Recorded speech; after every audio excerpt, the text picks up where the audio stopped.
محمد السادس اليوم الخميس بمحطة القطار الرباط أجدال أشرف على إعطاء انطلاقة إنجاز الخط السككي فائق السرعة القنيطرة مراكش على طول يناهز 430 كيلومترا.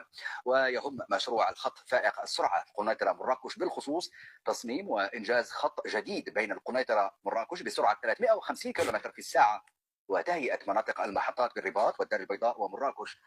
أشغال راه درك نتقدموا في الموضوع تفهموا لماذا ضحكت لما سمعت السرعه تاع 350 كيلومتر في الساعه.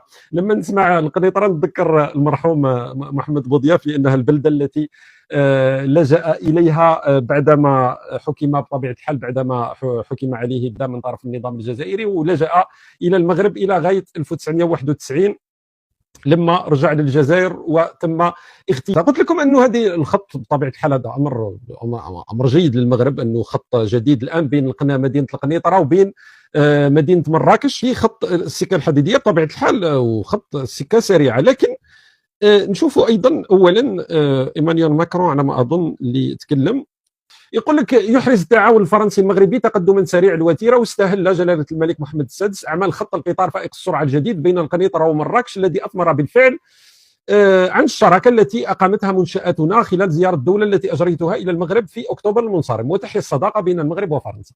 هذا كان ايضا كلام الرئيس الفرنسي ايمانويل ماكرون، معناتها انه المغرب في اطار العوده تاع العلاقات هذه الجيده مع فرنسا كانت فوائد سواء على الطرف الفرنسي الطرف المغربي، شراكه في مجال هذه السكك الحديديه وغير ذلك.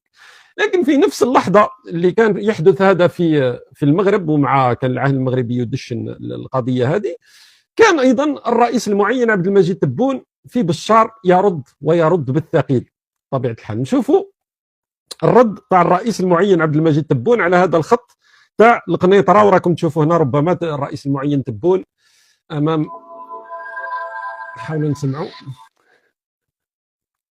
طبيعه الحال هذه الصوره اللي راكم تشوفوها. هذا هو خط السكه اللي عبد المجيد تبون ينتظر في القطار، ينتظر في المحطه حتى يركب.